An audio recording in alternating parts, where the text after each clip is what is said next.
आइए live session में जुड़े आप तमाम विद्यार्थियों का हार्दिक स्वागत है। बहुत बहुत धन्यवाद। अभी आप लोग जो है जितने भी हम लोगों का पेपर्स था उसका आप लोग डिस्कशन किए हैं। अब जो है हम लोग इंग्लिश लैंग्वेज और हिंदी लैंग्वेज लिटरेचर का चर्चा करेंगे। आइए देखिए, आज का जो सबसे पहला सवाल है, इंग्लिश का सवाल है, कह रहा है कि sweet are the uses of adversity. Sweet are the uses of adversity. अब इसका क्या कर रहा है कि प्रेडिकेट का पार्ट को पहचानना है। तो ध्यान रहे माय डियर, जो हमारा सेंटेंस होता है, सेंटेंस को दो पार्ट में पार्टिशनलाइज करते हैं। सेंटेंस का दो भाग होता है, सब्जेक्ट का पार्ट और प्रेडिकेट का पार्ट। सब्जेक्ट और प्रेडिकेट, जिसको हिंदी में बोलते हैं उधेय और विधेय। तो सब्जेक्ट तो जैसे sweet are the uses of adversity, यहां पे हमारा सब्जेक्ट स्वीट हो गया, क्योंकि स्वीट के लिए ही हमारा क्या है, आर शब्द का प्रयोग हुआ है। स्वीट से यहां होना चाहिए था, ठीक है, मिस रीडिंग है। तो स्वीट्स, तो ये हमारा सब्जेक्ट हो गया। बाकी are the uses of adversity, subject को छोड़कर के जो भी वाक्य में आते हैं कंटेंट्स, वो सब प्रेडिकेट का पार्ट होते हैं। परंतु जब ऑप्शन पे जाते हैं तो उस तरह का कहीं कोई ऑप्शन नहीं दिख रहा है। मतलब ये है कि स्वीट्स आर पूरे को सब्जेक्ट के पार्ट के अंतर्गत रख दिया है और बाकी को क्या है, आपका प्रेडिकेट पार्ट के अंतर्गत रखा है। तो अब प्रेडिकेट पार्ट कौन हो गया, द यूजेज ऑफ एडवर्सिटी। तो सबसे पहले सब्जेक्ट और प्रेडिकेट देखिए। सब्जेक्ट वाक्य में जिसके बारे में कुछ कहा जाता है उसको सब्जेक्ट कहते हैं। तो द यूजेज ऑफ एडवर्सिटी कौन है, स्वीट्स आर। और जो सब्जेक्ट होता है, जो कुछ भी कहता है, जो कुछ भी सूचना दिया जाता है, उसको हम क्या बोलते हैं, आपका प्रेडिकेट बोलते हैं। तो द यूजेज ऑफ एडवर्सिटी जो है, यही हमारा इस वाक्य का प्रेडिकेट है। इतना भी आप ध्यान रख सकते हैं कि वाक्य में सब्जेक्ट को छोड़ करके, वाक्य में कर्ता को, सब्जेक्ट को, जिसको हिंदी में उधेय भी बोलते हैं, उसको छोड़ करके बाकी सेंटेंस में जो भी चीज रहते हैं सब प्रेडिकेट के अंतर्गत आते हैं। नेक्स्ट जो सवाल कर रहा है कि I need for my car, मुझे जो है मेरी कार के लिए किस चीज की जरूरत है। तो कार को चलाने के लिए, गाड़ी को चलाने के लिए क्या चीज की जरूरत होगी, पेट्रोल की, ईंधन की। तो देखिए, ईंधन वाला पेट्रोल का जो सही स्पेलिंग होता है वो होता है डी नंबर। हमारा सी नंबर और बी नंबर का जो पेट्रोल शब्द है, इसका कोई एग्जैक्ट कोई फीलिंग नहीं है, कोई मीनिंग नहीं है, ठीक है। तो पेट्रोल ये हमारा फ्यूल के रूप में पेट्रोल शब्द का प्रयोग होता है। और दूसरा ए नंबर भी एक जो है वर्ड हमारा पेट्रोल है। इस पेट्रोल का मतलब होता है गश्ती करना, गश्त लगाना। जैसे रात में या दिन में पुलिस टीम जो घूमती है, घूम करके देखभाल करती है चीजों को, विधि व्यवस्था को, उसको हम बोलते हैं कि पेट्रोलिंग पार्टी या पेट्रोलिंग दस्ता, या पुलिस पेट्रोलिंग कर रही है। तो उसके लिए PATROL, पेट्रोल, कहीं कहीं PATROLE भी लिख देते हैं। दोनों को वर्ब के रूप में इस्तेमाल होता है। मूल वर्ड हमारा पेट्रोल है और वहां पेट्रोल है। तो यहां पे जो है हमें पेट्रोल ईंधन की जरूरत है। हमारा सही ऑप्शन क्या हो जाएगा, डी नंबर हो जाएगा। नेक्स्ट जो सवाल कर रहा है वो क्या कर रहा है कि चूज द करेक्ट सिनोनिम, समानार्थक शब्द, पर्यायवाची शब्द। तो शाई का मतलब होता है क्या चीज, शर्मीला, लज्जा वाला। फ्रैंक मीन्स होता है स्पष्टवादी, आउटस्पोकन, स्पष्ट बोलने वाला, ये तो होगा नहीं। ओपन मीन्स खुला, ये भी नहीं होगा। बोल्ड मीन्स होता है गंभीर, बोल्ड, ये भी हमारा सही ऑप्शन नहीं है। सही सिनोनिम हो जाएगा क्वाई। क्वाई का मतलब भी होता है शर्मिला। शाई मीन्स शर्मिला और क्वाई मीन्स शर्मिला, तो उसका सिनोनिम हो जाएगा क्वाई। नेक्स्ट जो सवाल है माय डियर, कह रहा है कि negative to assertive transformation for the sentence given below. देखिए यहां सेंटेंस जो लिखा हुआ है नेगेटिव में लिखा हुआ है, there happens to be no smoke without fire. मतलब बिना आग का धुआं नहीं होता है। कहने का मतलब बिना बात का कोई लड़ाई झगड़ा नहीं होता है। कुछ न कुछ कारण, कुछ न कुछ रीजन होगा, तभी झगड़ा होगी, तभी कोई कंफ्लिक्ट होगा, विवाद होगा।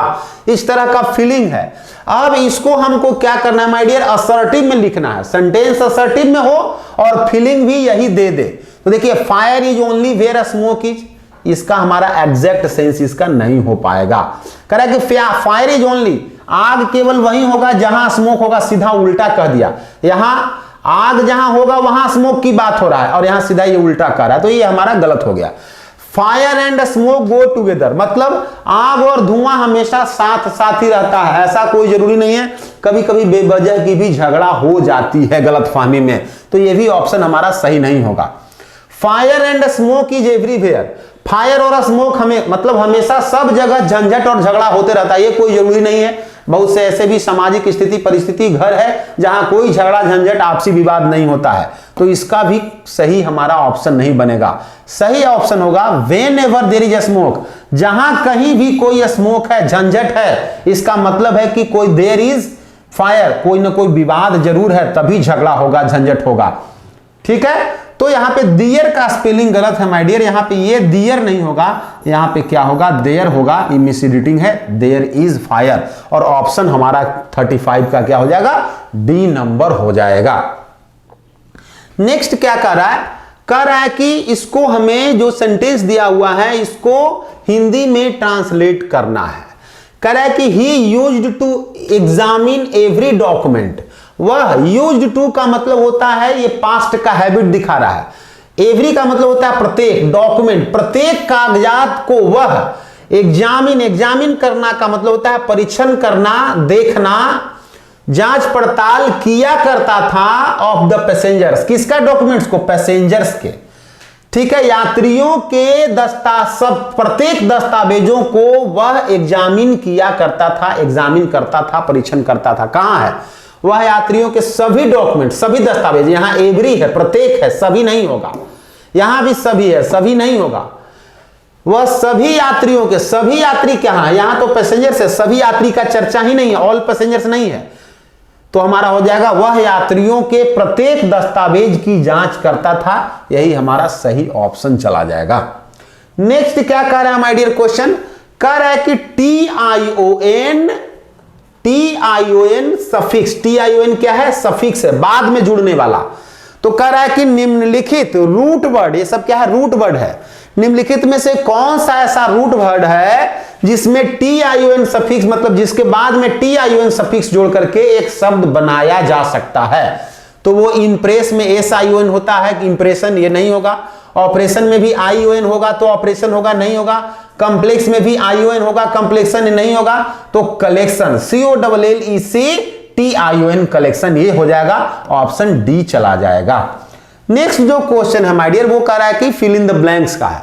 Anjali to pursue her studies, Anjali जो है अपनी स्टडीज, अपनी अध्ययन को जारी रखने के लिए क्या चीज, when she to the United States, जब वो यूनाइटेड स्टेट्स में पहुंचेगी, जाएगी, तो वो अपना स्टडीज को, अध्ययन को जारी रखेगी। माय डियर ये सेंटेंस हमारा क्या है, कंडीशनल सेंटेंस है। तो हमें पता है कि जो कंडीशन वाला सेंटेंस होता है वो प्रेजेंट इंडेफिनिट में बनता है, और जो रिजल्टेंट, जो परिणाम वाला सेंटेंस होता है वो फ्यूचर इंडेफिनिट बनता है। यहां कंडीशन कौन है, जब वह यूनाइटेड स्टेट्स पहुंच जाएगी, ये कंडीशन है, तो वो अपना अध्ययन जारी कर देगी। तो ये प्रेजेंट इंडेफिनिट में बनेगा। सी है तो सी के लिए वर्ब का पांचवा रूप, कहां है वर्ब का पांचवा रूप, विल गेट, नहीं होगा। गेट्स हो सकता है, गॉट नहीं होगा, गेट्स हो सकता है। अब देखिए, तो जब इधर प्रेजेंट इंडेफिनिट होगा तो यहां भी हमारा फ्यूचर का इंडेफिनिट होगा, फ्यूचर इंडेफिनिट में वुड नहीं होगा, ये भी ऑप्शन कैंसिल, विल हो गया, विल कंटिन्यू और गेट्स सही ऑप्शन होगा, सही जवाब होगा। नेक्स्ट कह रहा माय डियर मैनेज। अब मैनेज में हमको सफिक्स जोड़ना है, सफिक्स मतलब जो बाद में जुड़ता है। तो मैनेज में कौन सा सफिक्स जुड़ करके सही शब्द बना सकता है, मैनेज और ARY जोड़ देंगे, मैनेजरी, सही वर्ड नहीं बन पाएगा, कोई मीनिंग नहीं निकलेगा। मैनेजेई, यह भी कोई वाई जोड़ने से कोई वर्ड नहीं बन पाएगा।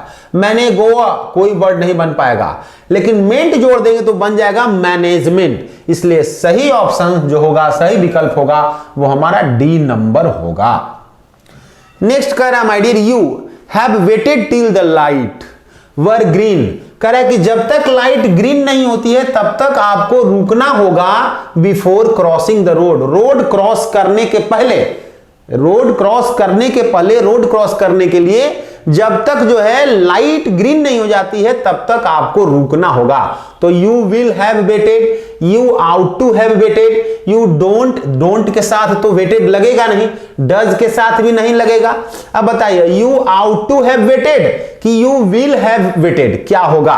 तो देखिए आउट टू के बाद यहां वर्ब का पहला रूप और उसके बाद वर्ब का क्या है, तीसरा रूप नहीं होगा, चूंकि आउट टू हमारा मॉडल है, मॉडल वर्ब के साथ वर्ब का फर्स्ट फॉर्म का प्रयोग होगा, यहां वर्ब का तीसरा फॉर्म का प्रयोग किया हुआ है, यह गलत है, यहां पे हो जाएगा will. You will have waited till the light, आपको रुकना होगा, रुकना पड़ेगा, till the light were green, जब तक लाइट क्या हो जाएगा, ग्रीन नहीं हो जाता है रोड को क्रॉस करने के पहले।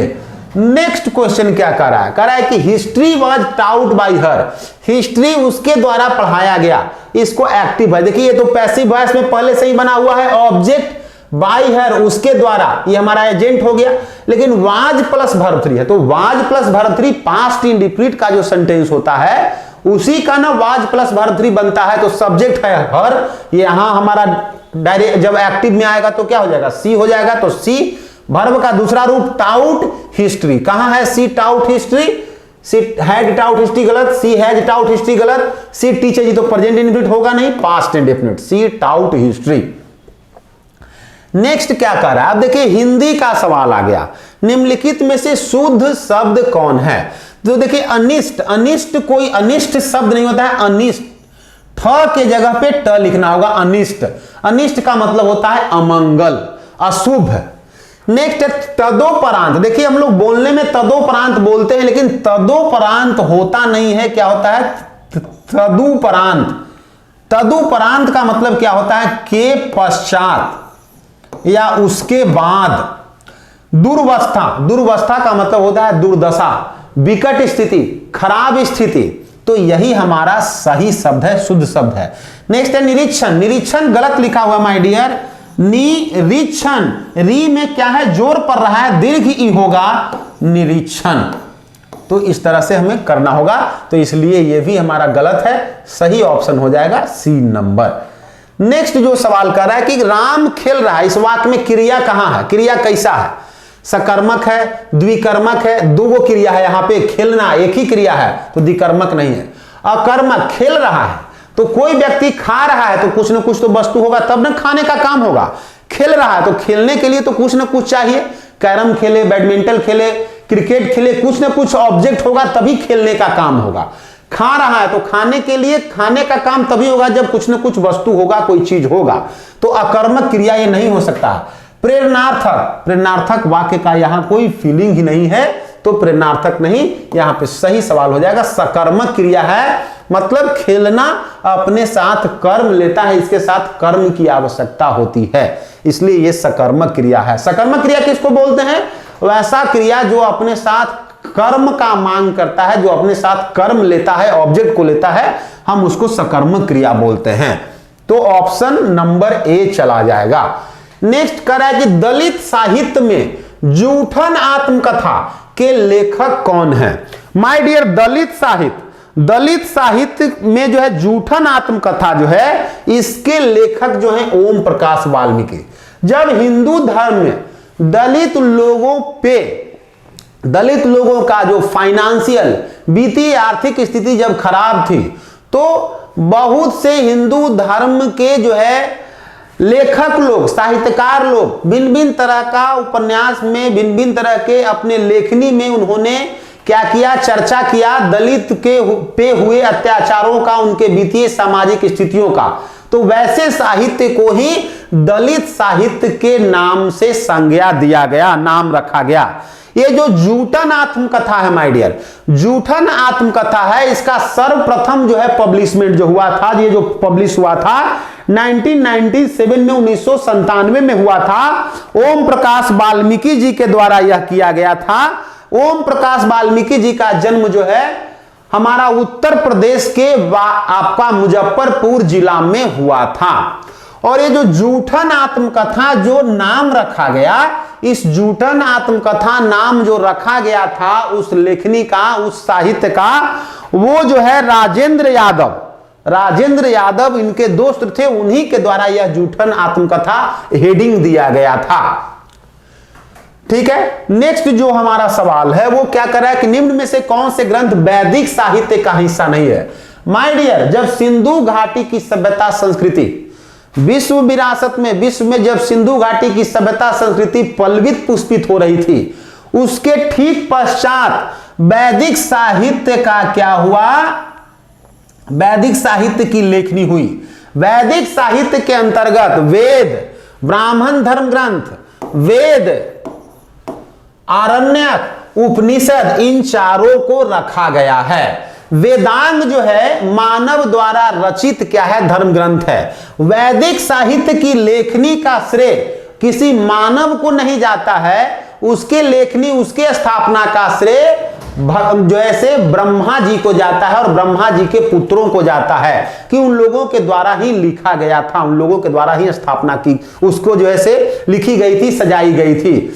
चूंकि ऐसा कहा जाता है हमारे धर्म ग्रंथ में, चूंकि आपका जो है हिंदू धर्म जो है, ये जो हमारा जो वैदिक सभ्यता, वैदिक संस्कृति जो है, ये हमारा जो वेद है, वेद को श्रुति कहा जाता है।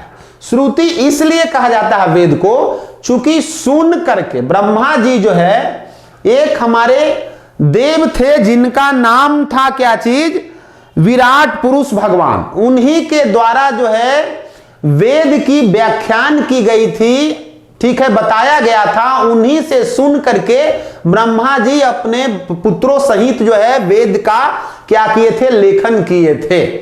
तो ये मानव रचित धर्म ग्रंथ इस वेद को नहीं समझा जाता है, तो इसीलिए इसको श्रुति नाम से भी जाना जाता है वैदिक साहित्य को, चूंकि यह सुन करके लिखा गया था।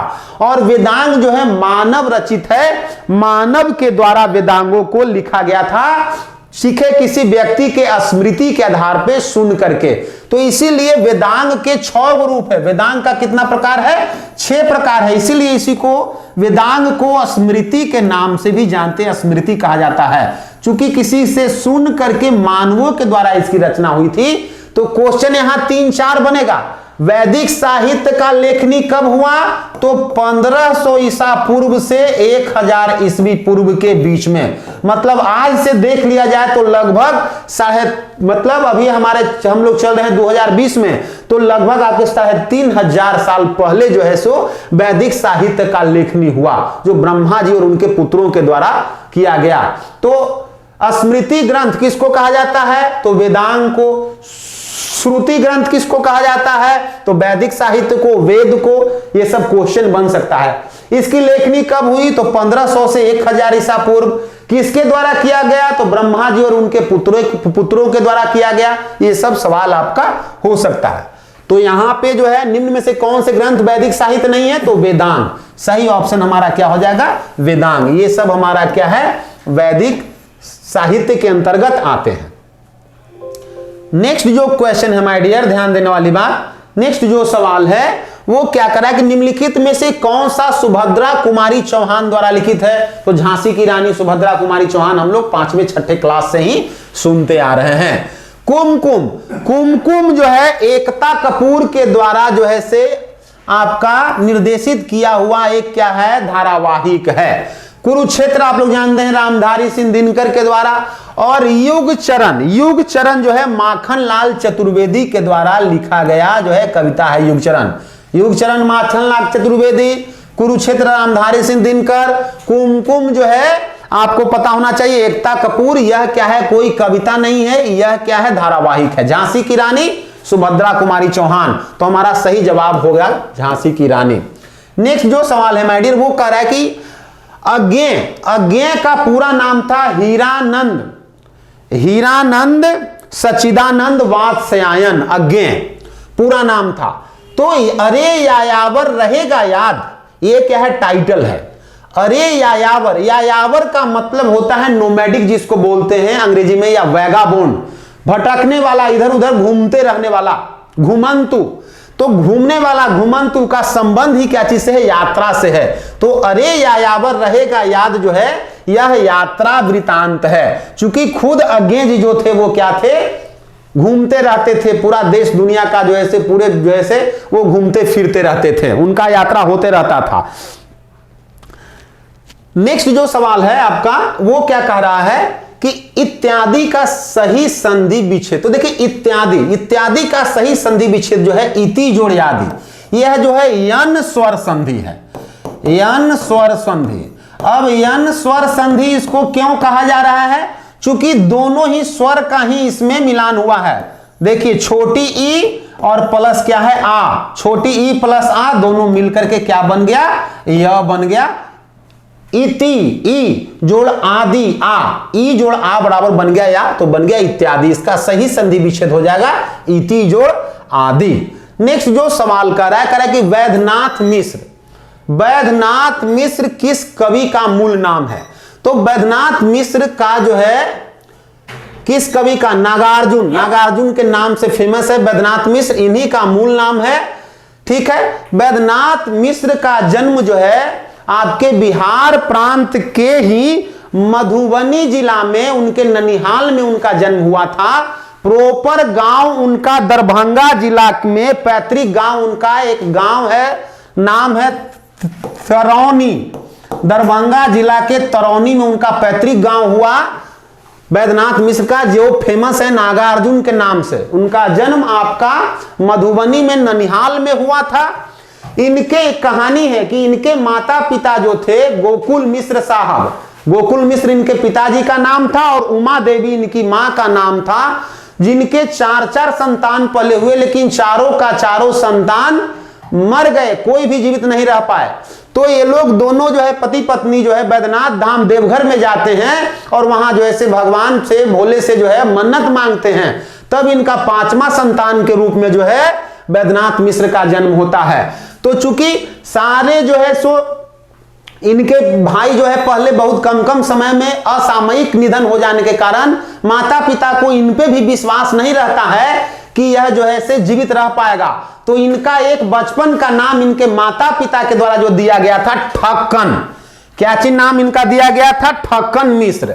ठक्कन मिश्र इसलिए इनका नाम दिया गया था क्योंकि इनके माता पिता को विश्वास नहीं था कि यह भी पुत्र हमारा जो है मतलब बच पाएगा, मतलब हमको ठगने के लिए आया है, भगवान ठगने के लिए भेजे हैं, ठग करके चला जाएगा। तो ध्यान रखिएगा, ये सब सवाल पूछ सकता है कि बैद्यनाथ मिश्र का बचपन का क्या नाम था, तो ठक्कन मिश्र। ठीक है, बैद्यनाथ मिश्र मूल नाम हो गया और ये किस नाम से फेमस हुए, तो नागार्जुन।